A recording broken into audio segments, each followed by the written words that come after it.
எல்லோருக்கும் வணக்கம். நான் உங்கள் Jenny. Welcome to Jenny's world. இன்றைக்கி நம்ம முருங்கை இலை ஜூஸு எப்படி செய்யலான்னு பார்க்கலாம். இன்றைக்கி நம்ம முருங்கை இலையில் ஜூஸ் எப்படி செய்யலான்னு பார்க்கலாம். முருங்கைக்கீரை எடுத்து நான் நல்லா க்ளீன் பண்ணி வச்சுருக்கேன். ஒரு கை போல், அதாவது ஒரு கைன்னு சொல்லலாம். இந்த ஒரு கை எடுத்துக்கோங்க. எடுத்து அதை நம்ம மிக்ஸி ஜாரில் போட்டிருக்கோம். போட்டுட்டு கொஞ்சமாக தண்ணி விட்டுக்கோங்க. நல்லா கிரைண்ட் பண்ணிக்கலாம். இதை நம்ம நல்லா அடித்ததுக்கப்புறமா கூட கொஞ்சம் தண்ணி சேர்த்துக்கலாம். தண்ணி சேர்த்துட்டு இதை நீங்கள் நல்லா அரித்து எடுத்துக்கோங்க. அரித்து ஒரு கிளாஸில் எடுத்துக்கோங்க. நம்ம இப்போது இதை அரித்து எடுத்துட்டோம். இந்த ஒரு கிளாஸ் முருங்கை ஜூஸில் ஒரு அரை முறி எலுமிச்சை சாறு நம்ம எடுத்துக்கிறோம். எலுமிச்சை சாறை நீங்கள் புழிஞ்சு எடுத்துருங்க. அதுக்கப்புறமா 2 ஸ்பூன் ஹனி விட்டுக்கலாம். 1 ஸ்பூன், இதே மாதிரி இன்னொரு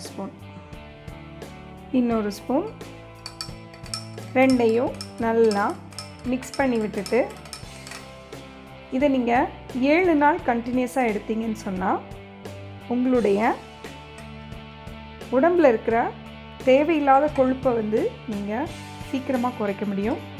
எஸ்பெஷலி அப்டாமினல் ஃபேட்னு சொல்கிற நம்மளுடைய அடி வயிற்றில் இருக்கிற அதிகமான கொழுப்பை கரைக்கிறதுக்கு இது ரொம்ப ஹெல்ப்ஃபுல்லாக இருக்குது. டெய்லி காலமே நீங்கள் வெறும் வயிற்றில் இந்த ஜூஸை 7 நாளைக்கு எடுத்தீங்கன்னு சொன்னால் ஒரு நல்லாவே ரிசல்ட்ஸ் இருக்கும். இப்போ நம்ம முருங்கைக்கீரையில் என்னென்ன நன்மைகள்லாம் இருக்குதுன்னு பார்க்கலாம். முருங்கை இலை ஜூஸ் நம்ம இப்போ எப்படி செய்யலான்னு பார்த்தோம். இந்த முருங்கை இலை ஜூஸை நீங்கள் 7 நாள் தொடர்ந்து காலமே வெறும் வயிற்றில் சாப்பிட்டீங்கன்னு சொன்னால் நம்முடைய உடம்பில் இருக்கிற தேவையில்லாத கொழுப்பை அது கரைக்கிறதுக்கு உதவுது. அதே நேரத்தில் நம்ம பாடி வெயிட் மெயின்டைன் பண்ணுறோம் அப்படின்னு சொன்னால் இந்த மாதிரி இடையில நம்ம அப்பப்போ ஒரு 7 நாளில் இந்த ஜூஸை குடிச்சிக்கிட்டோன்னு சொன்னால் நம்ம அதை மெயின்டைன் பண்ண முடியும். பொதுவாக முருங்கை இலையில் நிறையா மருத்துவ குணங்கள் இருக்குது. முருங்கை இலை நம்ம அடிக்கடி உணவில் எடுத்துக்கிறது ரொம்ப நல்லது. முருங்கை மரத்தை மிரக்கல் ட்ரீ அப்படின்னு சொல்கிறாங்க. முருங்கை மரத்தில் இருக்கிற எல்லா பார்ட்ஸுமே நமக்கு அது ரொம்ப யூஸ்ஃபுல்லாக இருக்குது. முருங்கை இலையை நேச்சர்ஸ் மல்டி விட்டமின், முருங்கை இலையில் அதிகமான சத்து பொருட்கள் இருக்கிறதுனால அதை நேச்சர்ஸ் மல்டி விட்டமின் அப்படின்னு சொல்கிறாங்க.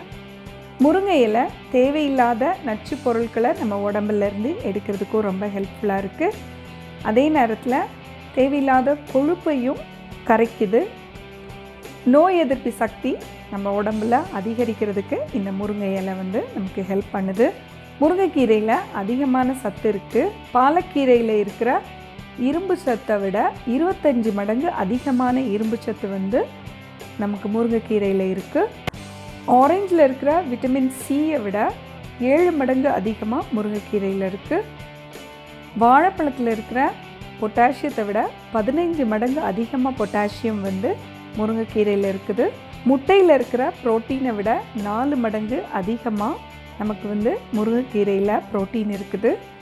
கேரட்டில் இருக்கிற விட்டமின் ஏயை விட 10 மடங்கு அதிகமாக முருங்கைக்கீரையில் விட்டமின் ஏ இருக்குது. பாலில் இருக்கிற கால்சியத்தை விட 17 மடங்கு அதிகமாக முருங்கைக்கீரையில் கால்சியம் இருக்குது.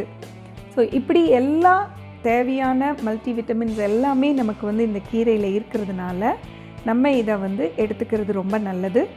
அதே நேரத்தில் நம்மளுடைய உணவுலையும் நம்ம அடிக்கடி இந்த முருங்கைக்கீரையை எடுத்துக்கலாம். அதோடைய பலனை நம்மளும் முழுமையாக அடையலாம். நம்மளுடைய ஊர்களில் எல்லா வீடுகள்லேயும் முருங்கை மரம் இருக்கும். அதனால் வாரத்தில் நம்ம 3 நாள் மினிமம் சேர்த்துக்கிறது ரொம்ப நல்லது. நம்மளுடைய உடலுக்கு தேவையான எல்லா சத்துக்களையும் கொடுக்கறதுனால அடிக்கடி நம்ம உணவில் இதை எடுத்துக்கலாம். நீங்களும் இந்த ஜூஸை ட்ரை பண்ணி பார்த்துட்டு உங்களுக்கு இது எவ்வளோ தூரத்துக்கு எஃபெக்டிவாக இருந்ததுன்னு சொல்லி நீங்களும் கமெண்ட் பண்ணுங்கள்.